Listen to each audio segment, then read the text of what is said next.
Now I'm the king of the swingers, oh, the jungle VIP. I've reached the top and had to stop, and that's what's bothering me. I want to be a man cub, and stroll right into town and be just like the other men. I'm tired of walking around. Oh, ooby-doo, I want to be like you. I want to walk like you, talk like you. You see it's true. C'est dans les années 30 que Walt Disney commença de rêver de créer des parcs d'attractions à sa façon. Quand le premier d'entre eux vit le jour en 1955, il connut un succès fulgurant, dû en grande partie aux soins attentifs que Walt Disney leur accorda, un soin méticuleux, modelé sur le perfectionnisme de ses studios. Il fit donc appel à ses animateurs, ses décorateurs, ses metteurs en scène et ses scénaristes pour inventer ces parcs, et c'est ainsi qu'on comprend mieux l'univers enchanté de Walt Disney.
C'est en hommage au fabuleux conteur Charles Perrault, l'auteur du conte de La Belle au bois dormant, auquel Walt Disney était si attaché qu'il choisit entre tous de donner la place d'honneur au château de la Belle. Ce bâtiment est non seulement la pièce maîtresse de Fantasyland, mais aussi le symbole même du parc. C'est du reste le premier bâtiment que l'on aperçoit.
Good to have you here today, folks.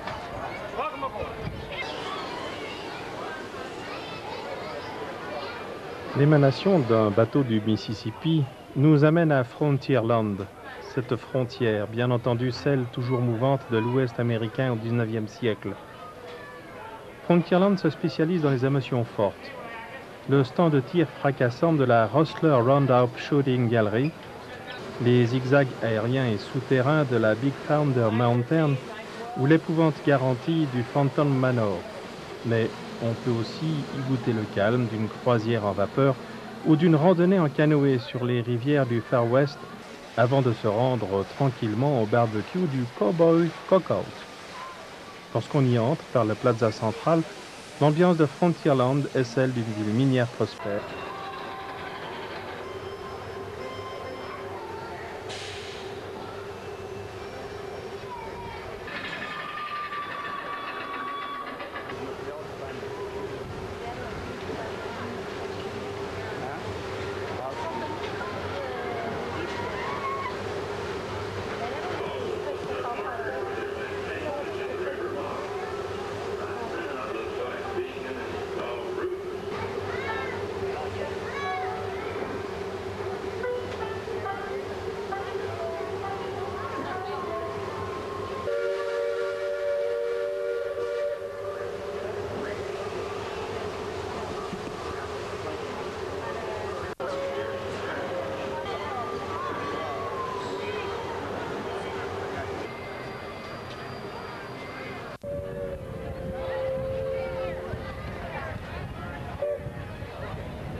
Plus loin, c'est Adventureland, le pays de l'aventure, où l'on est entraîné dans l'univers des boucaniers, des naufragés et des explorateurs du bout du monde.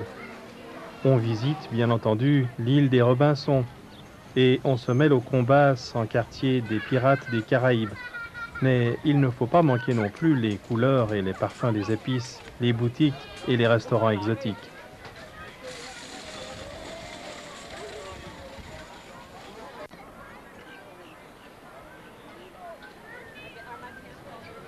Avec Futureland, le monde de Disney ne serait pas complet si l'on ne faisait un petit tour dans le futur.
Quant à ces quelques images de défilé, elles nous mettent simplement en appétit pour la grande parade nocturne.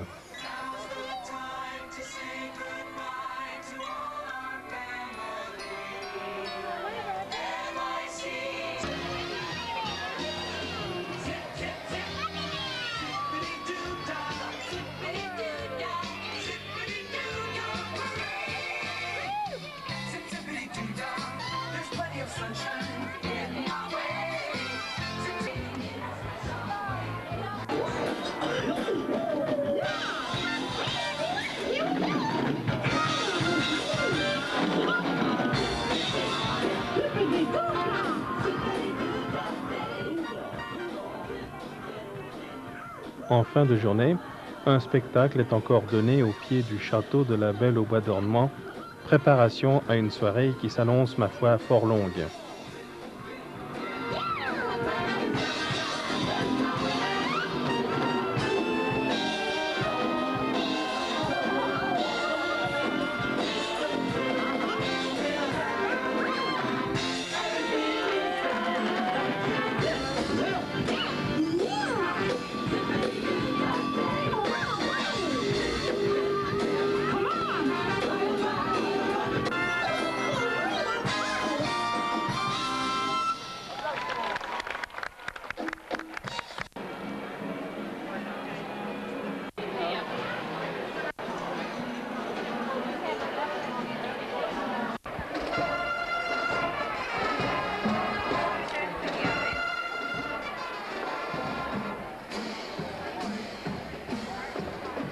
On a eu l'occasion de voir tout à l'heure la parade de jour, un convoi bariolé d'une douzaine de chars de carnaval transportant les personnages de Disney à travers le parc.